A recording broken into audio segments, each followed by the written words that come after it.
All right, and it's time for us now to get into the state of the nation. And now, the story leading us to our discussion this morning. President Uhuru Kenyatta last week signed an equalization funds bill into law, paving way for the release of some 11.9 billion shillings reserved for the marginalized counties for the first time since the promulgation of the Constitution. Murimi Mwangi interrogates the intrigues behind this nearly decade delay and explains why 14 disadvantaged counties are demanding for an additional 12 billion shillings next month.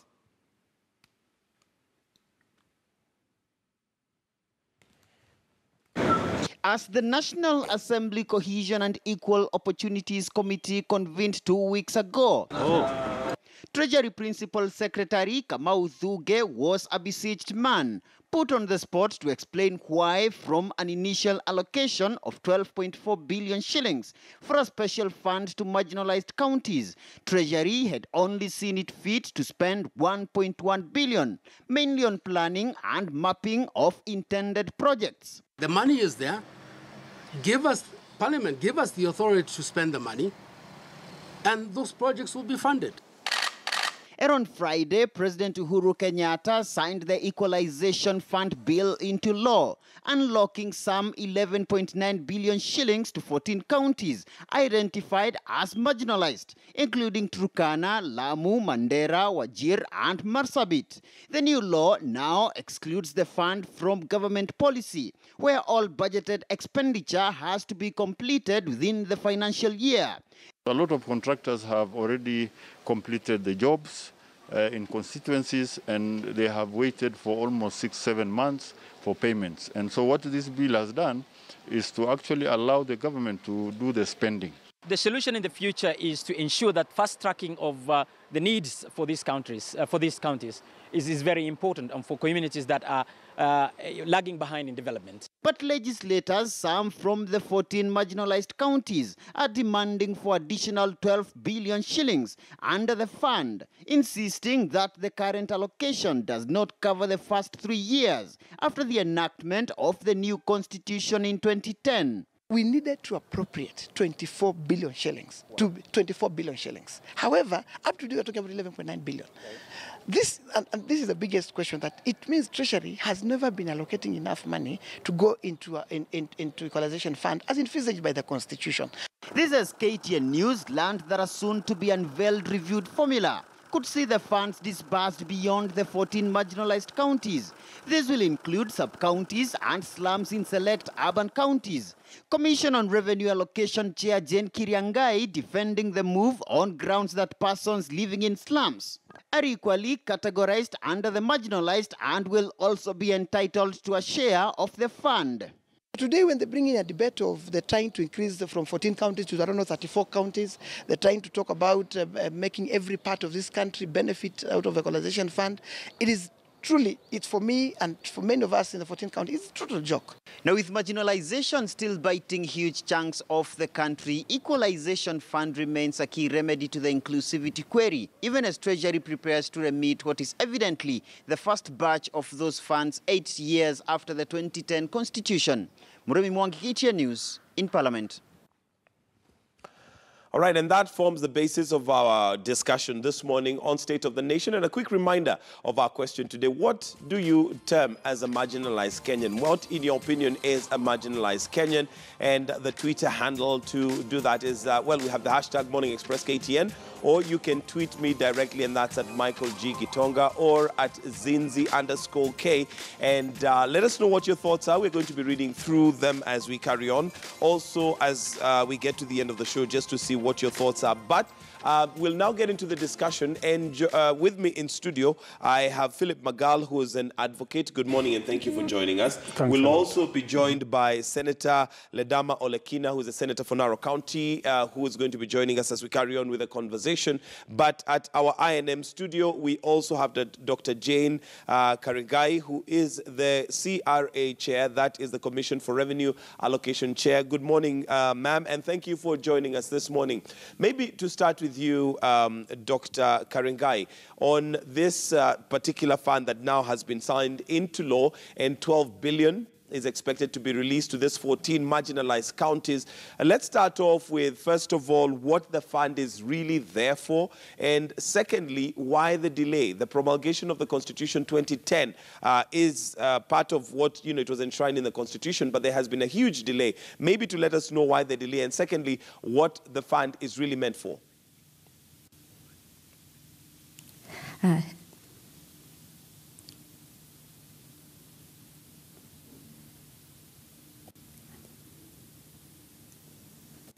I lost you. I don't know if you can hear me.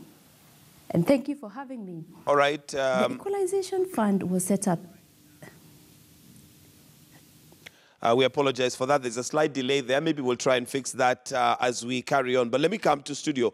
Philip, this is a constitutionally enshrined fund, which would have been expected to be released earlier on. But nevertheless, it has been released. Your thoughts on, first of all, what may have caused the delay?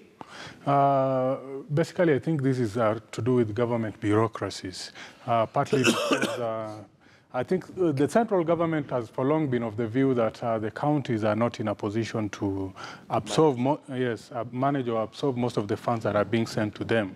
But all the same, the delay is, to me, is unjustifiable, because it is a provision that is within our constitution and should have been effected immediately the constitution came into effect. An 8-year delay, to me, there can be, yes. But at least the funds have been released. And your thoughts on, first of all, how they came about with the 14 counties that are going to benefit from these? Because marginalization, first of all, what is the definition of marginalized? What is a marginalized community? A marginalized community, as per the constitution itself, is a group of, or an area where there are no basic amenity services like roads, health, water, electricity, and there are few, like in this particular case, there are 14 counties which have been categorized as marginalized, and to every Kenyan's eye, I think we would all agree that they are. The likes of Lamu, West Pokot, Turkana, Mandera, Wajir, these do lack basic services. They do lack basic amenities. You go to those parts of the country, there are no schools. You go to those parts of the country, there are no health services. These people have to trek or go through expansive spaces before they can get one and another service. We've been seeing cases in Mandera where people walk for almost 40 kilometers just to get 20 liters of water, and it will take them the whole day to get back to their homes. And these are the areas that are targeted by these funds.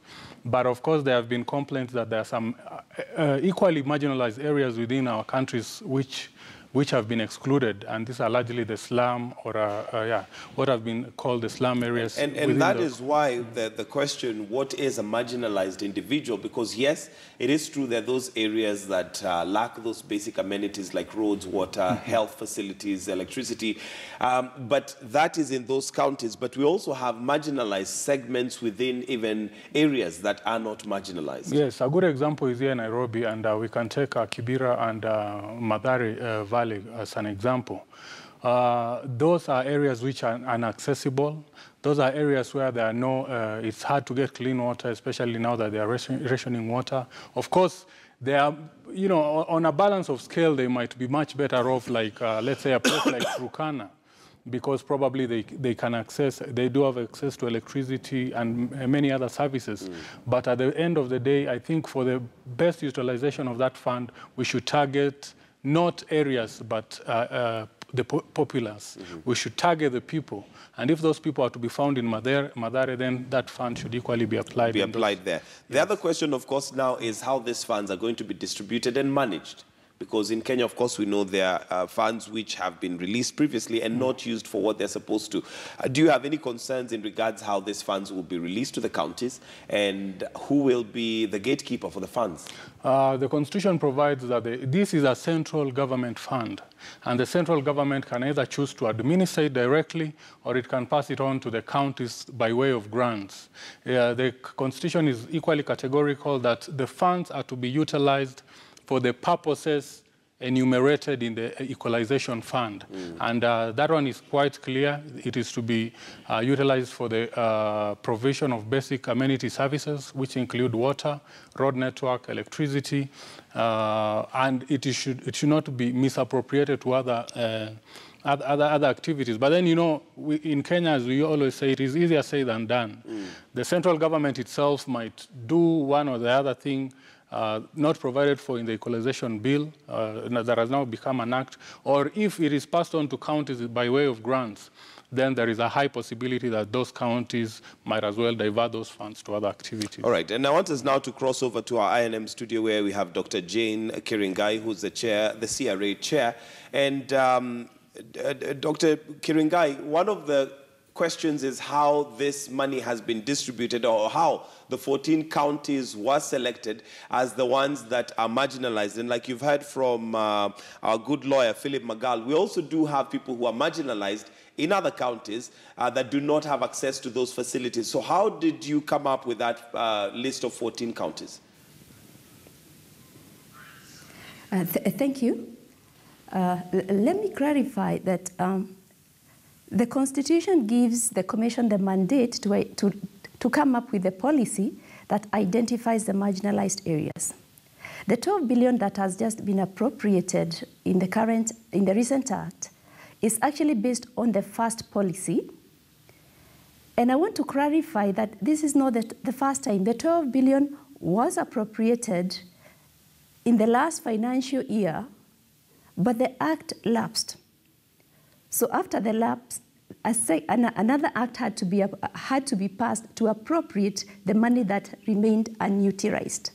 So there was an act that appropriated the 12 billion in the last financial year, and at that time, only 1.1 billion had been disbursed.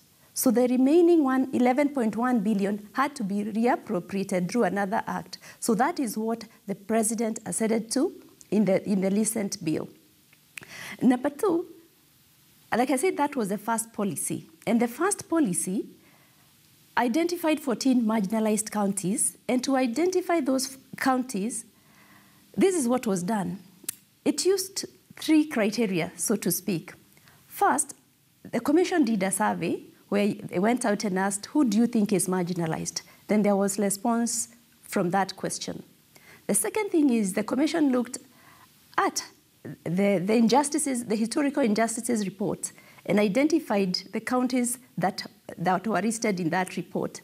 And number 3, the Commission then constructed a county development index and brought these three indicators together to arrive at the list of 14.